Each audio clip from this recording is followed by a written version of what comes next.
To illustrate municipal corruption, so I'm going to first talk about a notorious incident everybody's heard of, the St. Valentine's Day Massacre. That occurred on Valentine's Day 1929, and it was Al Capone's gang known as the Outfits, where they killed 7 of their Irish rivals. What many people may not know is that Capone's gang bribed a number of cops whose names and numbers we'll never know, for real police uniforms and real police cars, so that when they lined those guys up, they believed it was real cops before they got gunned down. The other reason Capone knew he'd get away with it is, first, he made a spectacle of going to Florida right before the murders. Second, he had a bunch of judges, cops, and politicians on his payroll. One of those politicians is a guy named Big Bill Thompson, the last Republican mayor of Chicago. That's not a coincidence. When that guy died, they found approximately $6 million in the safety deposit box, most of that coming from Al Capone. For his trouble, Al Capone did what was called the pineapple primary, where he'd blow up hand grenades at polling stations favorable to his opponents.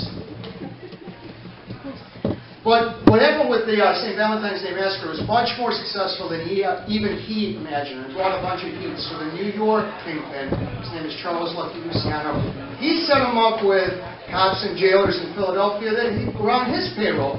So Capone went to jail for a year. When I say he went to jail, he boozed it up, did a bunch of drugs, and a whole bunch of prostitutes went in and out of his jail cell for that year. Now let's move things forward to the present. There's a 2004 book called When Corruption Was King. That's about how the same criminal gang, the Outfit, ran the judges in fixed cases in Cook County, which is where Chicago was at. The main playmaker was a guy named Pat Marcy, himself a protege of Al Capone. And so he ran this operation from what was called the notorious, not it was called the Notorious 40s Ward, it was the first ward, which has a history of corruption that goes back over 100 years. In the late 1800s, they had 2 aldermen per ward, and I'm not making these names up. Here are the 2 aldermen. Mike Hinky Dink McKenna, and Bathhouse John Coughlin. They called him Bathhouse because he owned a brothel besides being an alderman. They were the lords of the levee, and they held every year the notorious First Ward Ball, when the politicians, the gangsters, and the robber barons would get together and celebrate how they were splitting up the city. Another notorious member of the First Ward is a guy named Fred Rohde. He's the only person we've confirmed was a made member of the Outfit, as well as being in a city legislature. By the way, to be a made member, you have to earn your button. That means he's a murderer. The guy who wrote this book is a guy named Robert Cooley. He was the fixer. He was the guy fixing cases. I believe it was a child molestation case where he had enough. He went to the feds. The grip that the Outfit had on the judges was mostly broken, but not entirely. One of the guys mentioned in that book is a guy named Sam Blackie Pasoli. I had a chance to speak to Blackie when he was about 85 years old, still fixing cases. Fixing a case against a guy named Dominic Tomasello. Dominic had a nice city job, about 6 figures. He was divorced, had everything going, and then Blackie came into his life. Then he became broke, jobless, couldn't see his daughter anymore. I confronted Blackie and I said, "It looks like you ruined Dominic's life." And he said, "You've got it all wrong. He's putting the squeeze to me and I'm sick of it." And I said, "So you're saying the city employee is pressuring the mobster? Is that what you're saying?" I don't remember exactly how he responded, but he obfuscated, he dodged, and he evaded. And then, I'm going to play the audio. About a week or 2 later, I received a voicemail from another person who has a connection to the Outfit. Wait 1 second.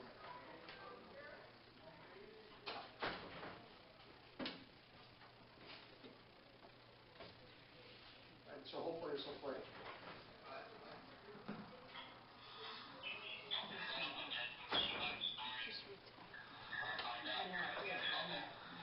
Now let me clean that up. You keep effing around with that Selak story, you're going to find out you're going to be in trouble. Selak is Mike Selak, who was either the boyfriend or the fiancé or maybe the husband at that point of Dominic's ex-wife. And apparently he was well-to-do. And so this gentleman made that phone call on his behalf. And Dominic would probably be here on this panel, except he's dead. Died ostensibly from a drug overdose. But in reality, the same Chicago Police Department, which didn't bother, which gave Al Capone the real police uniforms and the real police cars, they didn't bother to investigate his death. Found blood in multiple rooms. I'm not sure how a drug overdose could have found blood in multiple rooms. As you mentioned, Dominic had 2 ankle monitors. Somehow he was left for dead for 3 days, and nobody noticed the ankle monitors must have been dead. And that takes it full circle. That's municipal corruption. Now let me introduce my panel. So the woman sitting in the middle is Tanya Hathaway. She's lived in different parts of the country, but I believe for at least the last 2 decades, it's the state of New Hampshire. She married a jerk. The jerk cheated on her before the marriage, right before the marriage, all throughout the marriage. And then on top of it, he lied to her about the house that they bought, told her she'd be on the title, and she wasn't. That lasted 6 months until all of that was exposed. But then this jerk decided that the proper place to decide their divorce wasn't New Hampshire, but the state of Oklahoma. And so a random Orwellian judge is trying to take her house, along with the house, her dignity, and maybe even her sanity. But in fighting back, what she found out is her case isn't that unique. In the state of Oklahoma, the cops, they think a warrant is optional before they break into your house. They think probable cause is optional before they arrest you. The prosecutors think that evidence is optional before they prosecute you. At least one judge thinks a child molester is a perfectly fit parent. Social services think that evidence of actual neglect and abuse is also optional before they take your kids. And some towns think that budgets are optional before they spend your money. Next to her is Neil Shelton. Neil Shelton used to be an entrepreneur. He likes to say, activists aren't born, they're made. He was made. He was doing great until somebody decided to embezzle from him. And then the police, which is the model for Mayberry from Andy Griffith, thought the appropriate person to investigate wasn't the embezzler, but Neil. He's been arrested nearly 100 times, including one time for trespassing on his own property. But his troubles really started when his ex-wife, got a very, very powerful politician, Sarah Silver Bullet Stevens, who's the president pro tem of their state house, as her divorce lawyer. And his wife took all of his money, all of his access to his kids, and basically they left him for dead until he fought back. He started with small media, and it grew until he got on with a guy named Bob Buckley. Bob Buckley is easily the best journalist in the state of North Carolina. Bob Buckley was the first person to really publicize this idea of a silver bullet technique, which is when you use a totally bogus allegation of abuse to get a restraining order, which is used as leverage in divorce. And by the way, Tanya's a victim of that as well. And so he's fought back. That was viewed by over 1 million people. And now some, not all people who know Sarah, call her Sarah Silver Bullet Stevens. And finally, there's Michelle McDonald. Michelle was a lawyer, a shark lawyer. And by the way, if you don't know what shark lawyer means, that means she made a lot of money for 20-some years until she had an epiphany. She wanted to end family court within a year. That hasn't quite worked out. She started taking cases where people had little or no money, so she makes a lot less. She went in front of the legislature. There's all sorts of things she did. But the case she's most known for, this book in front of her, is the Rucky case. And despite what you hear, whether it's the VA or the U.S. firefighters, this is the case I'm hanging my hat on. And I will either expose it to the world or I'll die trying. Awesome.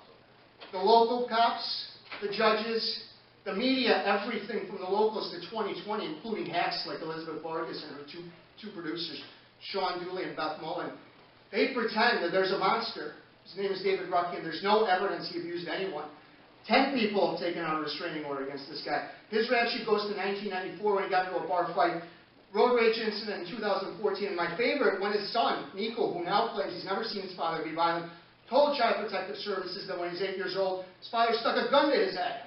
All of it has been covered up, not only by the courts, but as I said, by the media, specifically 2020, which has all the evidence and pretends they don't. And so I think I've spoken long enough, but fortunately, I developed a big panel, so who wants to go first? I'll go first.